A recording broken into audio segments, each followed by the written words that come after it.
Yeah, baby. Welcome to the Knowledge Drop by Focus of the Flow Mode crew, peopledojo.com and Cypher Studio in collaboration this time with the one and only infamous Trades Show and Profo One. Profo is our guest for today's episode. We go back for a long time, an inspiring fella who hails out of West Coast and keeps it going with the footwork, but not just dance wise, making big impact in the scene in different ways. And we're gonna find out today about podcasting, about other things that he's up to. So let's get Profo on the call, yo. Let's do it. Yo, what up? What's up, August? Bam, welcome. All good, man. All good. Recovering from the Flow Anniversary. We had it last Yeah. How weekend. was that? Was an amazing weekend, really amazing weekend. All the things kind of complemented the whole big picture. Good parties, or a couple of battles, but nothing crazy. AZ concert on Sunday, and Oh, wow. yeah, cool things, man. Had a great weekend. Really, really good edition this year. Hell yeah. Good to hear it, You know man. how it is. It's gonna take at least a week Oh yeah. to be I back had alive yeah. somehow. I had the Floor Gangz Anniversary last month, so same thing. It basically took a week to kind of recover, and like I just didn't go on live or anything, or didn't do any shows because it was just like I need to I need to like process all of this and recuperate, and then I could go back to it. So Yeah, yeah, man, I understand. show must go on, man. Couple of Yes, days and sir. back on the road. Hitting going to Belgium tomorrow and UK the day after. So it is what it is. Damn. There you go. Man, you're traveling. I How's the mean, Floor you Gangz? it was Yeah, good. yeah. How's the Floor Gangz Anniversary? This was one thing of what I pride myself in is that as an elder to be connected to the next generation.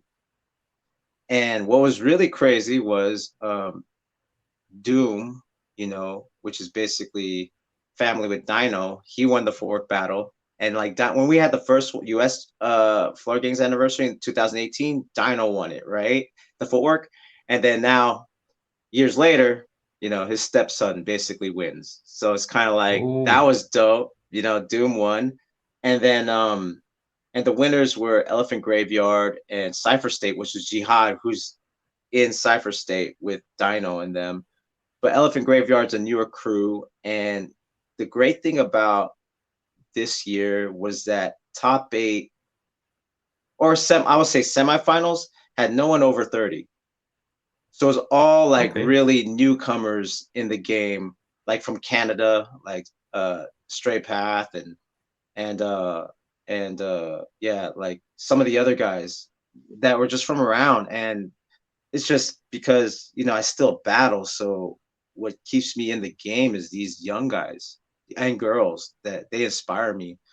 So it was kind of cool that they contributed back, like because I'm like frontline, I'm frontline. It attracted the younger crowd versus like the usual crowd. So it's kind of like I feel like the whenever I do a Floor Gangz USA anniversary, it's kind of like the taste maker. Like you could kind of see that's where they make their mark, and then from there it's this trajectory of like being on a bigger stage. So that it's kind of cool to kind of see that pattern. So that was dope. Mm, Yeah, spotting new nice. I love talent and that. giving them a chance. You know what I mean? Giving them a I chance. love that. Yeah. We also had first time ever we had kids battles on Friday just to kick off the Oh whole yeah, how weekend. was that? Yeah, how was that? Actually, this thing about that, like I was in Japan last November and I saw there what they Oh, call the Breakdance Dream Cup. So yeah, they made a yeah, whole tour around Japan, all the different cities, all the different studios, and the final event in right. Kawasaki next to Tokyo, where I just did. Yeah. Now I was blown away by the talent and all the different like Oh, age groups and such. You could see like yeah, 6, 7 year olds do everything that the grown ups do. yeah. So we got together in Finland, like shit, we need to make this happen. Like a lot of the big names in the like the current Japanese scene came from that route. You can see Oh, oh Shigekix yeah, and Ayane and all these yeah, guys. They battled over yeah, there in these competitions, and then they yeah. stepped up to the international stages. Yes, yes. So we got together in Finland with Vortex and Johanna, and we thought like we need to make something that takes like a spotlight for the next generation. So we make a Yeah. small tour. This was the second city right now. We call it the Hmm. Freshest Juniors, and Okay. then suddenly we had that was the most people that showed up for any part of the Floor Anniversary weekend. We had more people in the kids battle than in the actual main event, which was Yeah. crazy. That's good. Yeah, Actually, that's good to hear because I mean that's the thing that's obviously the future, right? Is like, I even say it's like it's not really about the next 2024 Summer Olympics. It's going to be about, if it stays, it's going to be at the 2028. And these yeah, these are the kids that are shaping now. And even like in Las Vegas, in America, that's the most concentrated of breaking schools. So, for instance, there's B-Boy Alchemy with Battleborn. There's BTR with J Soul. There's Zoo Logic, which is Knucklehead Zoo, and then the Full Force Camp. oh So right there is wow, the most concentrated in America as far as schools, and they already started a shout out to Alchemy and BTR. They have a breaking league for the youth now. So nice. they have one monthly for this. They have a summer program, and then they're gonna have battles within the summer and air them on YouTube. And then at the same time, they have the schools, and they're gonna try to implement it in the Las Vegas school system to make it kind of like a basketball, like something like that. So that's the effort that Hey, ATN and J Soul are doing right now. big up to them, man. And I Yeah. also heard in Helsinki there's schools battling school but rap battles.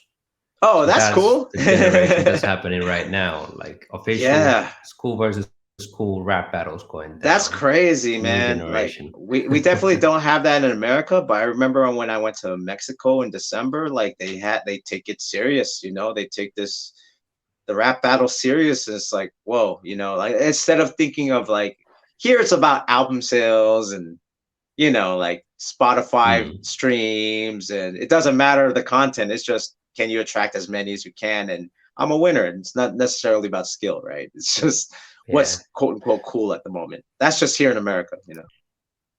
But you're right about the different generation things. Like imagine if you're a kid coming into the scene right now, everybody's mad competitive and you go to the prelims, you never go through because everybody who goes through is like 25, 30, Yeah, 35 maybe.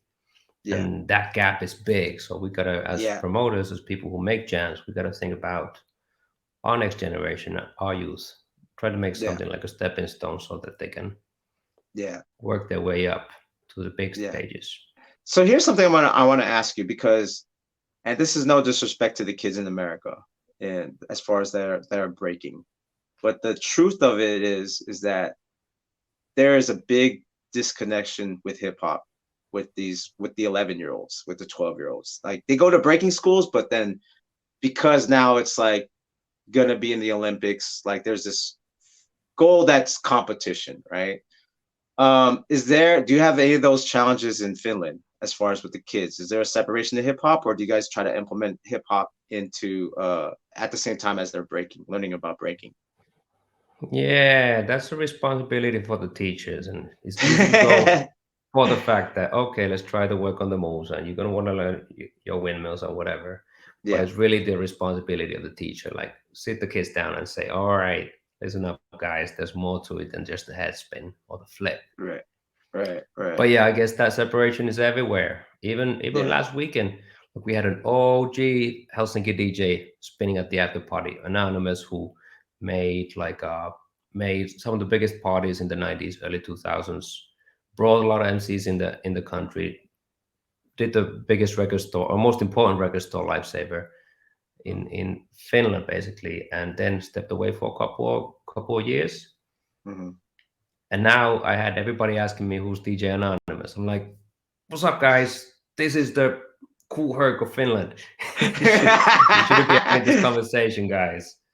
Yeah, We got people from Philly. Like Scheme was all hype about it that he got to play again after yeah, 16 years with right, Anonymous. He's saying he's still listening to that tape in his car and such. right, And right. then I got Helsinki people asking me like, "Who's DJ Anonymous?" I'm like, "Ah." Yeah, yeah. No, and I kind of got the same backlash a little bit in Floor Gangs. I had Just Jones and Endo G and this guy Network, and I purposely didn't want the regulars, just because I wanted to have the hip hop club vibe mixing in battle. And yeah, I think a lot of kids were just like, uh, and we're not, and I'm not talking kids. I'm talking guys that are 25. They're just like, Yeah. they kind of got thrown off, and that's where I'm torn. I'm torn on like, okay, do I give you guys what you want, or do I kind of go, this is how I came up, and these are the people I came up with, and I wanted to introduce you to the sound and the style. So I'm kind of torn, and that's being just a businessman, right? Like, do I want my clients to be happy, or do I want to like, yeah, So Educate I while hear you're you. at it. Yeah, I hear you on that. So I hear you on that. I hear you on like, stuff like that, because that gap is like that everyone's used to, everyone's used to a flag mix. Everyone's used to like everyone's now the baby Keem flag flip or a lean rock. So it's just like, and I've heard some of the guys go, hey, I don't want to hear James Brown. I don't want to hear Just Begun. I'm like, damn. All right, I hear you. So yeah. Yeah, we got our first comment from Wilson. Not all the kids are separated from hip hop, and All that's right, then you're 100% telling true. me. There's Okay, a Wilson. handful, absolutely. Okay. Shout out to Okay, Wilson who came in Wilson. and won the This battles is on your Friday. So generation, big up. Wilson. This is your generation. That's what's You better up. tell all your friends. Go when you guys go meet up. You better tell them, hey, it's not just all about the the flip mix. And no disrespect to flag. You know what I'm saying? I love. I'm just saying. I'm just trying to do something different.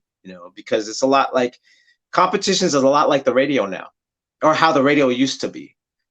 If you Hmm. didn't hear a song, and I get it, it's just like the streaming, and this is in battles, is like top 40 now. And even though we used to think about that, and like for us older guys, they're just like, oh, that's that mainstream stuff.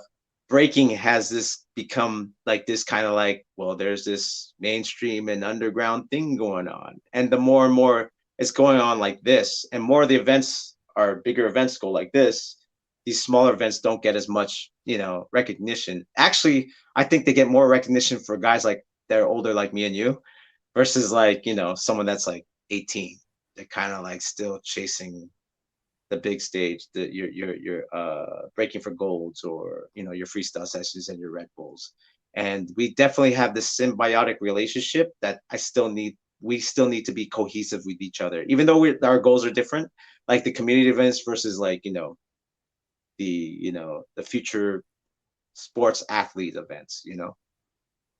Yeah, it comes down to the responsibility of us so-called elders. I don't consider Yeah. myself elder, but I'm a little bit older than most of the guys who come to the jam. So we Yes, just gotta yes, yeah. sneak in the little cultural details anywhere we Yeah, can. yeah. Our I current thing is ca- perfectly fine, but at the same time, if we lose everything that's been going down in the past, then we lose a big part of the scene yeah. and so big heritage. So we kind of had to be sneaky about it. Yeah, yeah. Or I mean, like I said, or I would say it's like have both. Like if you could throw one of your big things and then at the same time throw a community event, like just to have a balance. And my main thing too is like why I'm on YouTube now, and is to actually shine media on events like that, or B boys or B girls. So like on Instagram, I do the Profo's picks because they might not necessarily be the breaking for gold types, or they possibly might, but they might not be on the Red Bull big stage. But I still give light to them because hey, you still have talent, you still have value.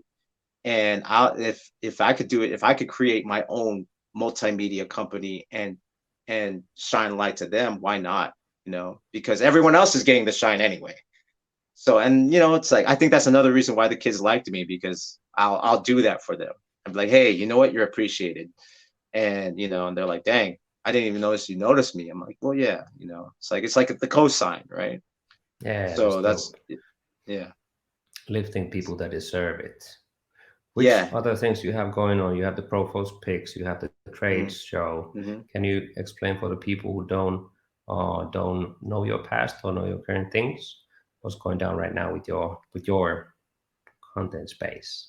Okay, the content space. So basically, I started the trades back on Facebook back in 2016.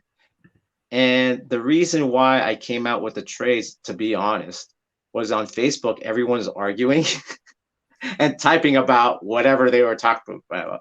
I was like, but I don't know if they're saying it in context of how they're, I don't know their cadence. I don't know what they're emoting. So, because I could say something and someone's going to get mad about it, and maybe I'm not trying to be combative. I'm just giving an opinion. So I thought, okay, if I talk in front of the camera, that way you know where I'm coming from.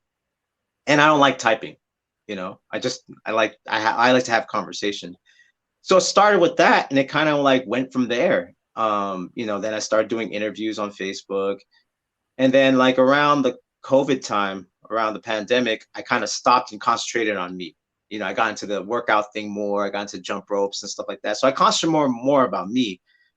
And now that everything cleared up last year, and I had a few friends that do YouTube that said, you would be good on YouTube. And I'm like, I already do a show, but I was doing on Facebook and Instagram. And they're like, you should go and put it on YouTube. So that's what I started doing within the last year. And that's when you've seen the push again of just doing, like, I have the trades, which is now like more of an interview style, like just like this is the trades, right? This time it's like we're both asking each other questions, which is cool. I'm not used to. And then I have another show called the Hip Hop Dark Web. And that's where I have like super nerdy researchers. So I have Pluto 7, who's like one of the guys that really digs in the weeds. I have Dr. Derek Cologne, who was raised in the Bronx and experienced it in 1975. And then I have whoever different guests. Sometimes I'll have Tamal from Carry the Culture on Instagram, or I'll have Tech from Save the Hip Hop Culture on Instagram. And we just go at it. Like our biggest episode was track 2. Because it was like, I didn't want to just have the nerdy breaking questions.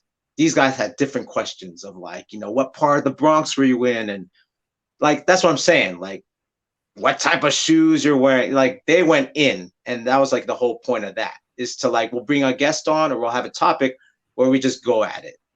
And just like, I agree, I disagree, what was going on. So that's the Hip Hop Dark Web. And then now next week, I'm going to do a reaction channel on the B-Boy Network where I go live and I'll react to videos and battles that aired on the B-Boy Network. Because, like with the trades, I don't necessarily, but I like the interview style with the trades. But B-Boy Network Reacts with Profo 1 is just me giving commentary and reacting to battles, So I think that's pretty fun, Dope. And we had a question. When does the B-Boy Network show start up? It starts next week. It's Monday, 5 p.m. Western time, 8 p.m. Eastern time. So that'll be live. And then, we could do the whole thing like this. I interact with the chat and just, whatever Josh gives me, like, what do you want me to react to? I just react to and give my, my opinions. So that one's going to be fun too. For sure. I remember seeing the trades in the first episodes, the early days, and it was ahead of its time in many ways. I think whole podcasting wasn't as big as it is right now. The whole concept of a podcast was kind of new at that time. And how did you see it? Did you see it as a podcast or just a random thing that you guys hop on front of a camera and whatever happens? Actually, there was something earlier that me and my brother did called the Epicenter. And it was this Epicenter, guy. I remember, yeah. That was 2012. That's when we did that back in 2012. Yeah, that's I think it had a different name back in the day. Yeah. So that was Romel, and he suggested it, and it was on Ustream. It was actually on Ustream, so it was pretty crazy. We had a whole staff, but it didn't work out. Then we did it here, and it just kind of like was that. I always looked at doing stuff like this as a show. Like, it's like, even though it's freestyle, there's like this organization, like when I first did the trades, it was like 3 questions and then just feed off those 3 questions. Now it's more freestyle, but still kind of like more like I'll still have an intro. Like, it's like, it was like, so it was like, it was, I guess it was early podcasting, but I just was just more like, I want to give my opinion on breaking because why not? It's better than typing. And I'm a nerd about it, like I'm a nerd about it. So it's like I like to like listen to like, and these are the things, these are the conversations I had with elders or whoever, but just no one had a camera. So it's like, why not actually document it? And because now it's like part of like when you want to research something, the conversation, we could pull up the conversation versus like, remember that time and I'm talking about it. No, you could actually watch a video of just us, like for instance, us two having this conversation when we talked about the Floor Anniversary in 2023, and someone can refer to it. And you know, and the DJ you just named. So it's more archival things because like back then, like what we would have a documentary maybe once every 10 years. Like the Freshest Kids is already 20 years old. And that's still like the main reference. And maybe Planet B-Boy, right? Like maybe Planet B-Boy is the newest of the documentaries, but that was still like 10 years ago, right? Not like maybe 12 years ago. So like that's the thing. Like, you know, I know like for my demographic as far as the long form, it's like honestly 45 and up is my demographic. Like that's just the truth of it. Yet you could reference it. For those who want to know, can reference these, they could reference your show for sure. Like, you know, you've had Dancing Doug, you know, you've had skiing, you've had like, you know what I mean? And you had Carl. So it's like it's dope because now it's like, okay, now there's a reference that we can have versus the short TikTok, Instagram form, which I also do too, right? Like I'll, you know, which is how I'll funnel them in to the long form stuff is through the short TikTok style. Like I'm starting a new one called A Moment in Breaking History. And I just had one about Robbie Robb doing the chair freeze. You know what I mean? So that will hopefully bring those people that are like that like curious about the long form. And I did it in a TikTok way. I put graphics and background and you know, that way it catches the eye, right? Versus like when we're doing this, it's kind of like, you know, shout out to you, Wilson, because I don't know how many like 13-year-olds are going to sit here and listen to two men just talk for 2 hours. For You sure. know, like, And I agree. I think this is the number one reason why creating content is so important. We both been through a generation. We both been through a phase where hip hop history is just stories that you ask from people, that heard from people, or lived it themselves. And the sad thing is that we're not young no more, and a lot of the people older than us are not young no more. And it's like yeah, a lot of those stories can be disappeared or oh have yeah, already disappeared. So I think yeah, that's why creating content is so valuable, that you get a yes, reference point that you can always go back to and right, use as a some sort of a proof if yeah, it's the truth. yeah. And that So it's here's important the work. great thing. Yeah, it's the great thing is too is that you know like as we interview more elders, there's gonna be different stories, and they're gonna say I was the best, whatever, whatever.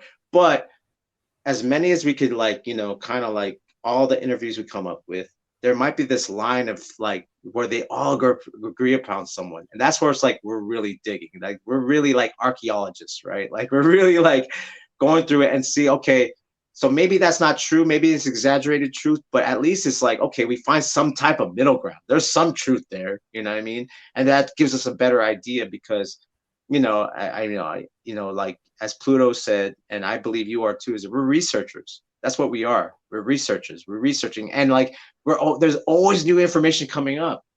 And you know what? So we're never gonna be as researchers. Nothing's ever gonna be like this is the testament solid word. It's always gonna change. You know what I mean? And that's I like you already know. Like you talked to Dancing Doug, so it's like you know, I just talked to Sasa last week, and to me that was like crazy, like what the hell? But then now it's like because of these interviews, that it's like there's starting to be a cohesive picture of how we got to now, right? Like there's a clear picture, like we could say 2000s to now, that's clear, but like 75 to about 81 is still kind of we're still doing like it's better than 10 years ago. Do you know what I mean? Like the timeline than what we had 10 years ago, we had a guess. Now it's kind of that line is starting to come out, you know. And I'm happy to be part of that, you know, part of the people that are trying to, you know, to uncovering all that, you know.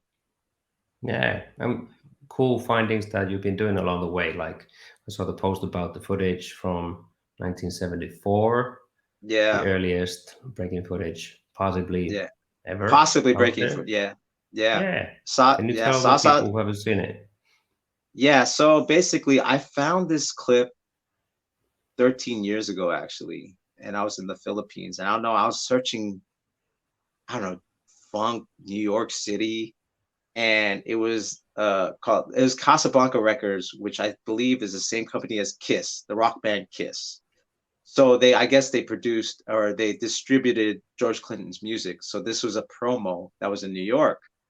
And I remember when I first saw it, I was like, oh shoot, this guy does a, skate step or a strut, whatever the step that people call it, to a cross step or a Charlie Rock cross, knee drop, umbrella, parachute to spin up. I was like, this is it. This is like, you know what I mean? Like, there's footage of like, shout out to Emmanuel Fox and the vault, who's like, I'll find some 1944 footage, and it's breaking, but it's not in context with New York City and the culture, right? Even though it's a promo, it's a promo for a George Clinton, Parliament Funkadelic song. But when I found it, I was like, this, and then, I was just like, this is, he's wearing what looks like Chuck Taylor's or Pro Kids. He kind of has bell bottoms. Like he's wearing like, this is kind of might be. And then and later in the clip, he's doing like backflips, right? He's tumbling. I'm like, this had to be some type of rocking to breaking thing. And I lost it. And then after a while, I just didn't, I lost it. And then as I came back on YouTube with the trades and had the hip hop dark web, I was like, let me try to look for this clip again. And then boom, it just showed up. I was like, this is it. And I was like, because you try to think like the earliest footage is the caravan footage, but this is like 1930s, 1940s. Like this has nothing to do with hip hop. This has nothing to do with New York City. This is just movement. That's human movement. This is culturally, like the arrangement of steps he does is something that we could see today. And it's like, yeah, that's a B-boy.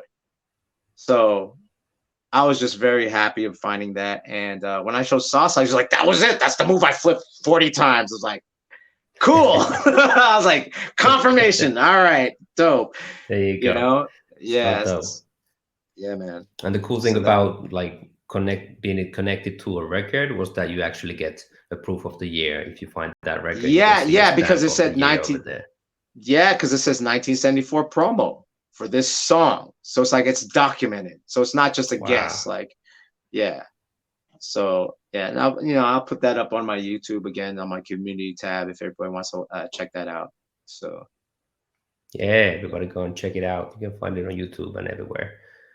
In a perfect world, what would your content be like? Like what's happening right now? But let's say there was no limitations. You have all the time, all the resources in the world. What kind of content would you be doing? I think I'd be doing the same content, just Exactly the same. maybe. No budget limitation, none of that.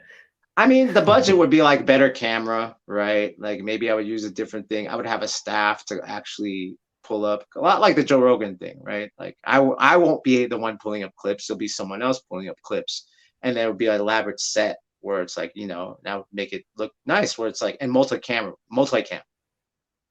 so that way you can pan and, and obviously someone recording the sound where it's like, where I can't, because I haven't put anything on Spotify yet, so something like that. Like I would have a staff. That's what would be the thing. And maybe locational, like, which is like, go to an event and then pull people from the event and then just, or kind of like have it in coordination with it. And yeah, and actually like just, and fly out these guests. Like let's say I had a studio, I would fly out Sasa and talk to him in person, or fly out Dancing Doug or Beaver or whoever, fly you out and be like, hey, just come on. Instead of being remote. So that would be another thing. It'll be in person versus remote, So that's what That I would would be love to amazing. do. So Yeah, that, and you know what I mean? And then make it like a whole thing. Like, okay, well, since you're here, let's say I'm in San Francisco and the studio's in San Francisco. Since you're here, why don't you teach a workshop? So I get you work at the studio with City Dance Studios or something like that.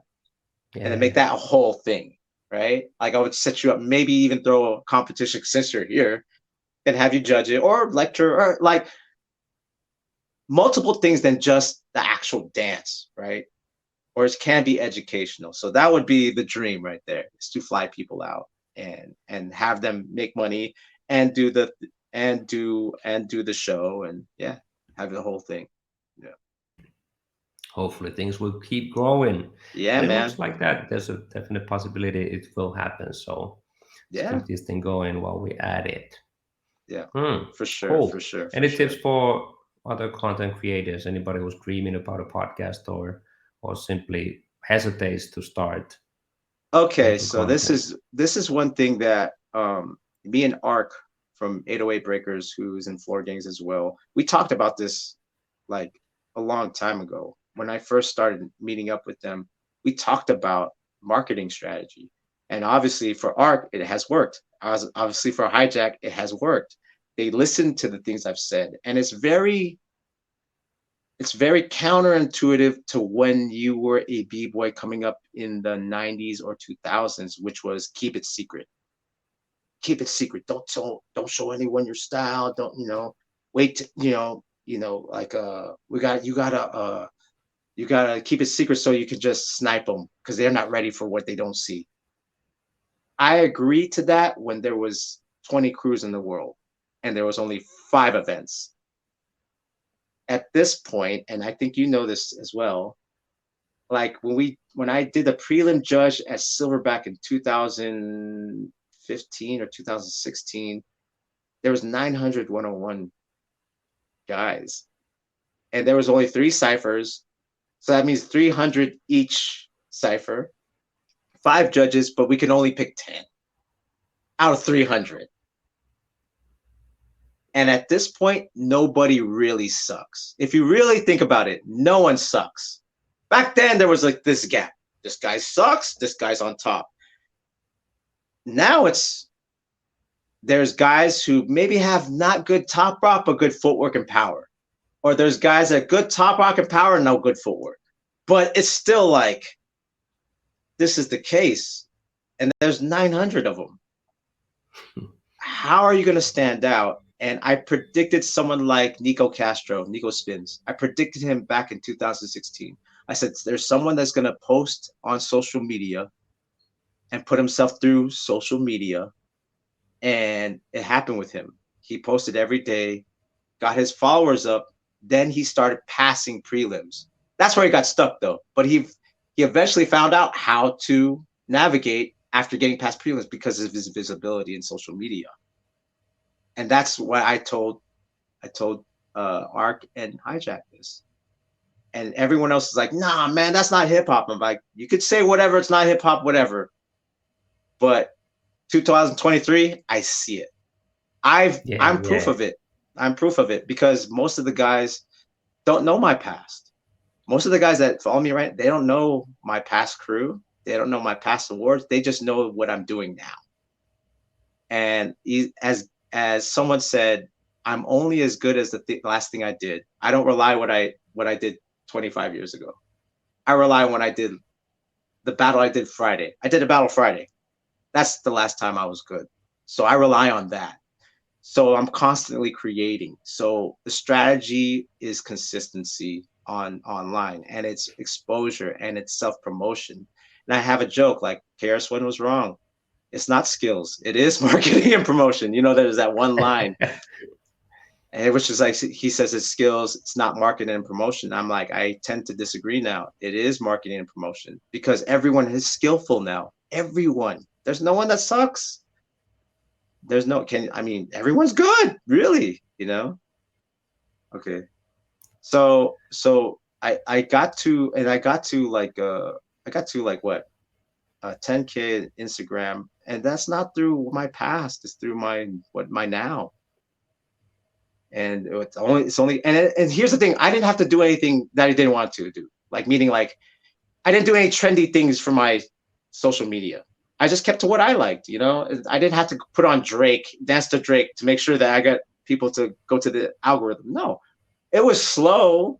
It wasn't fast, but it was consistent. And so I didn't have to do anything I didn't want to do. And that's my suggestion to everyone. It's just like, embrace your media, because that's the thing that's going to help your visibility in these competitions. Because with 900 people, how are you going to stand out? Right. How are you going to stand out? Don't, and I'm not saying don't practice. Practice. Like get your skills up, but then it's just like that's why there's fight promoters. They help promote. Why not do it yourself? Why not learn the skill set yourself? And that way it'll help you along the way in your journey, whatever your goal is too. You know, that's another thing. It's what's your goal is. You know, if your goal is to like win competitions, then you definitely need one. You know what I mean? I think even Red Bull educates their athletes and their influencers to, oh, you better learn this, learn how to do this because we need you to do this, you know? And so I would say that it's like we're in 2023. There's no such thing as underground, really. If you really think about it, everything, because now we have access, there's no gatekeepers. We're the gatekeepers. Nothing's really underground. It's just what's popular and what's not. That's what it really is. What's popular and what's not. So yeah, everyone work on that. Yeah, I remember having a conversation with Freeze from Sweden at the Yeah, time of Go School was coming up, and he was telling me about, and everybody in the crew, like we have to be really careful of not to overexpose ourselves. And we're speaking about this generation where there's not too many ill crews, and like you kind of want to stay underground to build that vibe and that legend and the rumors around your thing. But I was like, I have to disagree with that. I want everybody to fucking know that we're here to mean business, and and we are worked our asses off. So I think it's yeah, up to us to deserve the shine that we are yeah, like have been working so hard for.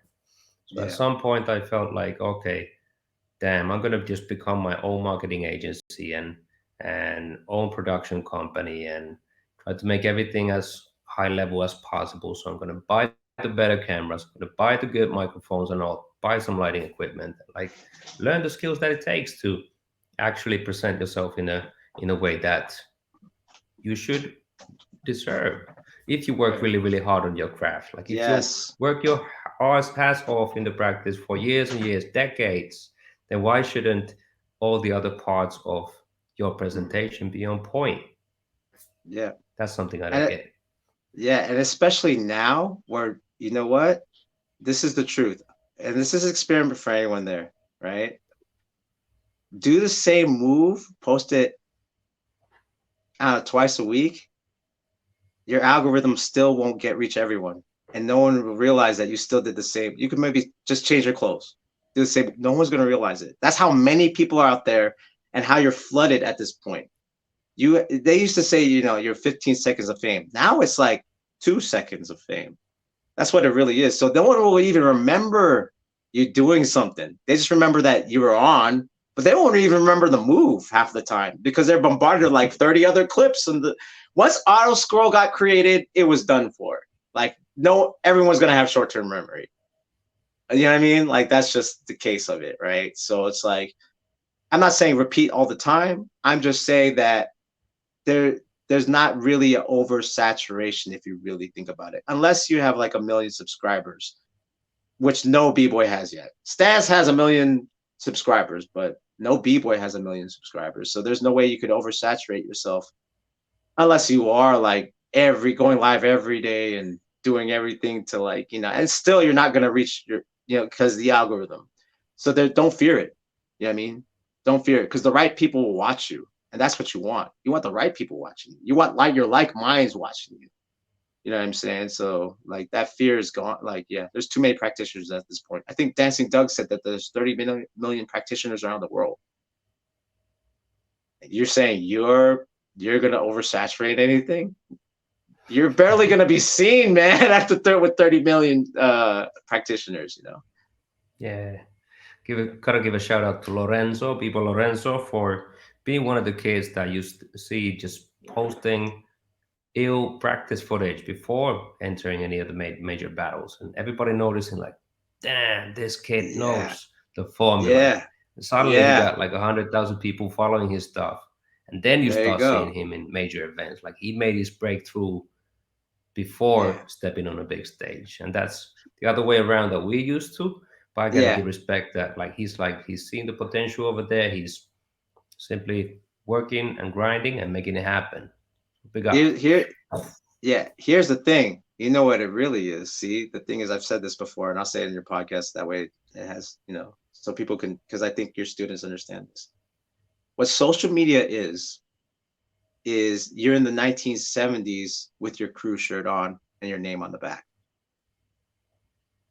Why? Because there's no cameras. So, if I went to a party and, I saw a guy, he had an afro and he had a red shirt on. He spun on his head. I go to my boys. Yo, I went to the Hevelo. I saw this guy spin on his head. Oh, yeah, who was it? I don't know. He just had an afro and a red shirt.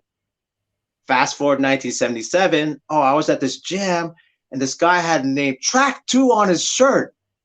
And he spun on his head. Track 2, let's go look for Track 2. You go to the jam, look, he has the shirt, Track 2. What do you think social media is? It's the same exact thing. It's the same exact thing. That's why when people trip off social media, it's like, no, we've been doing it. It's been in this culture. You put your crew name, you put your name on your shirt. Same thing. Same exact thing. It's just new technology. Agree. Yeah. I have to agree on that. And to add for the Lorenzo thing, not taking anything away, not taking any of his shine away. And then when you started seeing him in major battles, his battle skills started to step up. And now if you go against Lorenzo, it's like you're in trouble. Yes. Even though he started his career with the social media breakthrough. 100. Yeah, 100. Shout outs from the Bolt, shout outs from Fox. Yeah, I gave a shout out to Fox earlier. Yeah, that happened. All right, I dug up one clip about you when you were in Finland. Let's check it out. Oh shoot, let's go.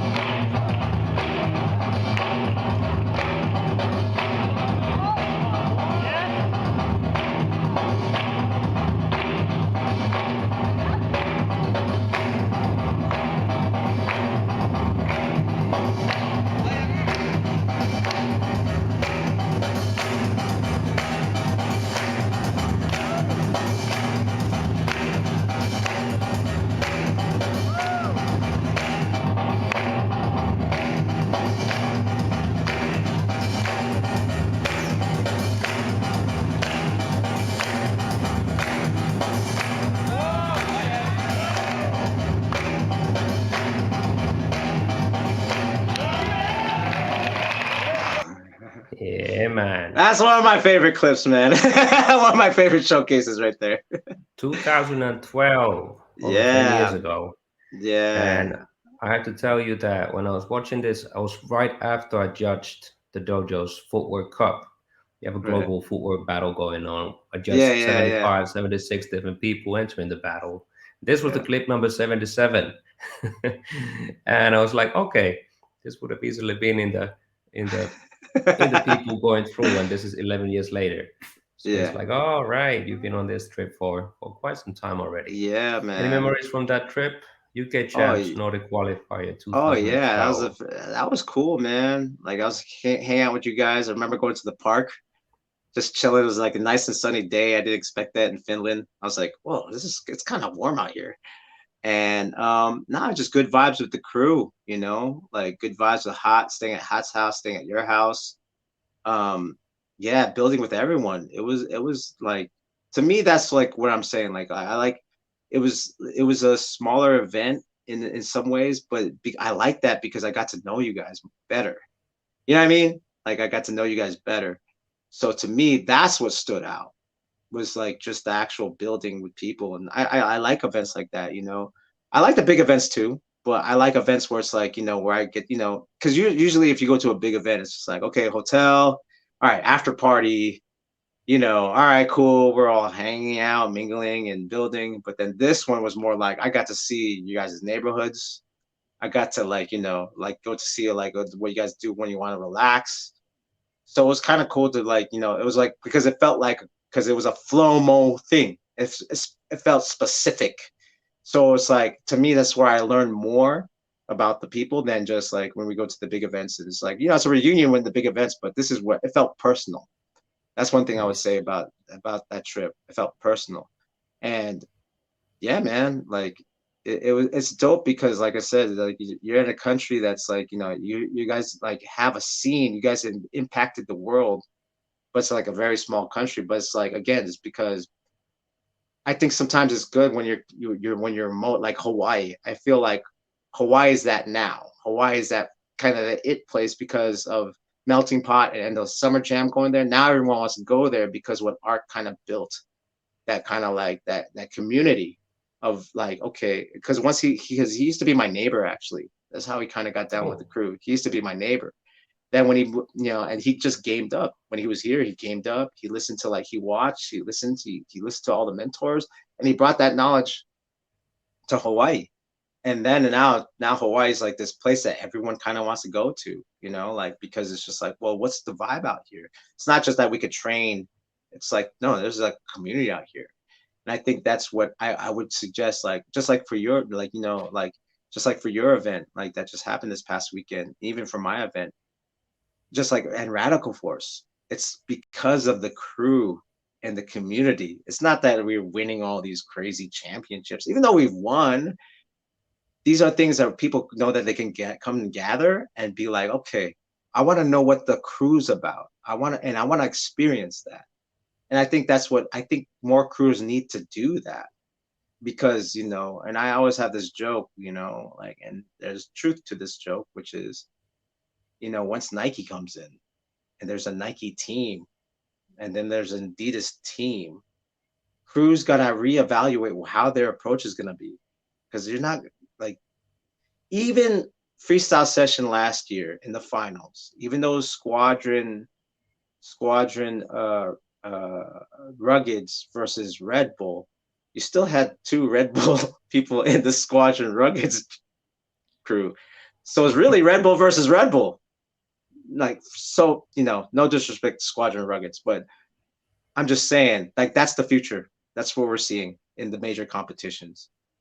That yeah. it's Embrace just the the truth. crews that's still here and the Yeah, cultural events. Who knows if 10 years from now they might be gone. So if there's yeah, anniversaries, local events, underground jams, it's worth taking that trip for and yeah, supporting the people who throw yeah, it. Might be a 10, 15 euro or dollar bill at the door, but at the same time, yeah. those ticket sales are what bring out the scheme riches. Those ticket sales are Yes, what bring out the yes, tours and these guys. So yes, yes. And that's what not I'm saying. everybody That's why kind of it's like chipping in. we have to concentrate on and just like the social media thing, is that media right now, social media and the big media companies right now that are covering these events, they're covering it like I always say this, which is like there's two things. Like, it's like we're very mirrored to skating in the 80s right now. Like, you have the vert, and then you have street skating. Um, and the vert's like a Tony Hawk. We could say that pocket. Even Tony Hawk himself said, "I don't care about style. I care about tricks." He said it himself. I don't care about Okay. style. Street skaters care about style. You could tell because they still shape fashion. Street skaters shape fashion now, yet they've never won the vert. But the thing is, what street skating has that we don't have is they have the media covering them still. There's no media covering the street skaters are Cypher B-Boys. There's no media covering the Cypher B-Boys. And that's my goal, another goal of mine. I want to be the Thrasher of breaking. Like, cover like the raw stuff, cover the guys that you might never heard of, cover like these are the guys that control fashion.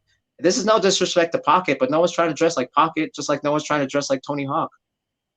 They're trying to dress like Stevie Williams. They're trying to dress like Gons. They're trying to, so see what I'm saying? We control, like, you control the cool, like the street guys will always control the cool. The difference is in breaking, we don't have any media control, like covering the cool. And so I was like, I'll take it in my hands to control and cover these guys. Until that's gonna change, it's up to us to keep making it happen so that Exactly, there's at least some sort of a exactly. record of the cool stuff going down in the scene. Yeah, yeah, yeah, yeah, yeah. That's the thing. Cool, So man. might as well do it. Yeah. Nice Yeah. talking to you. Nice talking with you after a little while, and you're always back. Welcome back to Finland. Yeah, man. Let me know what's up. If I'm ever in Europe, man. I've been just so busy on like being out here, doing my thing. Yeah, or in Radical Force, or in Hawaii. Yeah, Who knows yeah, what? Paths Yeah, cross. yeah, yeah. Oh, That's yo, what's up. track We got two, track track. 2 in the building. Big up. What up? We'll get you on the Knowledge Drop show one day There as you go. well. Yeah, Keep yeah. tuning in. Get at him. All good. All right. But hey, Profo, thank you so much for your time. I had a great talk and I learned something myself, and hopefully the people tuning in also get inspired, maybe to create Oh some yeah. content and work on their skills. Oh yeah. Appreciate Oh that. yeah. Keep doing your thing, man. Your work is valuable. Thank you. You too, man. You're killing it, bro. Respect. All right. Cool. Thank you. All right. Peace. Catch you on the next one. Peace. Yes, sir. Yeah. And anybody else, head out to bbodojo.com for a free workshop and more ill content. And also check out trades on YouTube and everywhere else. Check out Profo One's social media handles, where he rocks some of the different concepts that he was speaking about today.